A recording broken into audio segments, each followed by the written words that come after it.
Dobrý deň, milí pikoakvaristi, prichádzam po dlhšej dobe s novým videom k téme, ktorá je na mojom kanáli podľa počtu sledovaní úplne najpopulárnejšia a ňou je červ Aulophorus.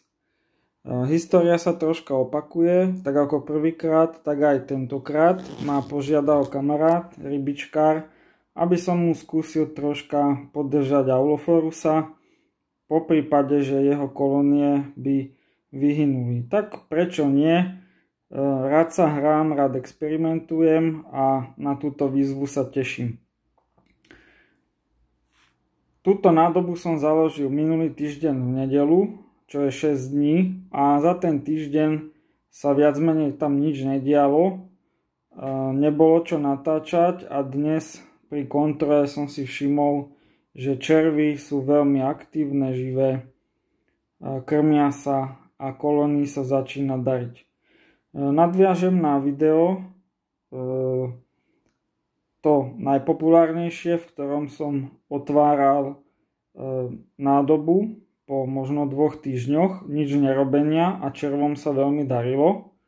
A tam odzneli informácie alebo rady, ktoré sa mi osvedčili, a to mať nádobu zatvorenú kvôli vysokej vzdušnej vlhkosti, takisto vodu nevymieňať, a teraz som pridal ešte niečo naviac, a tým je, že používam sklo ako úplne priehľadnú nádobu, aby som neustále mohol dovnútra pozerať, a používam húbku na riad, tak ako v minulosti, ale tentokrát som zvolil takúto veľkosť zámerne, myslím veľkosť nádoby, zámerne, aby húbka nebola ponorená celou časťou, ale iba do nejakej, povedzme, tretiny, to je jedno.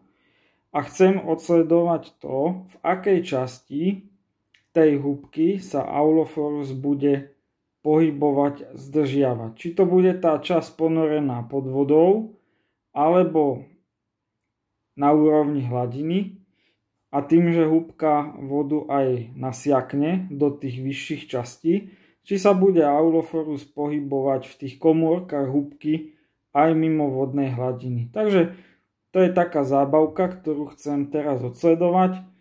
K tomuto úvodnému videu by to bolo asi všetko, a ak sa mi podarí, dám pauzu, nastavím mikroskop a na pár sekúnd ukážem Aulophorusa, ako sa krmí. V tejto časti je taký zhlúčik týchto červov a krmia sa tam na kúsku piškoty. Takže vám pekne ďakujem za pozornosť.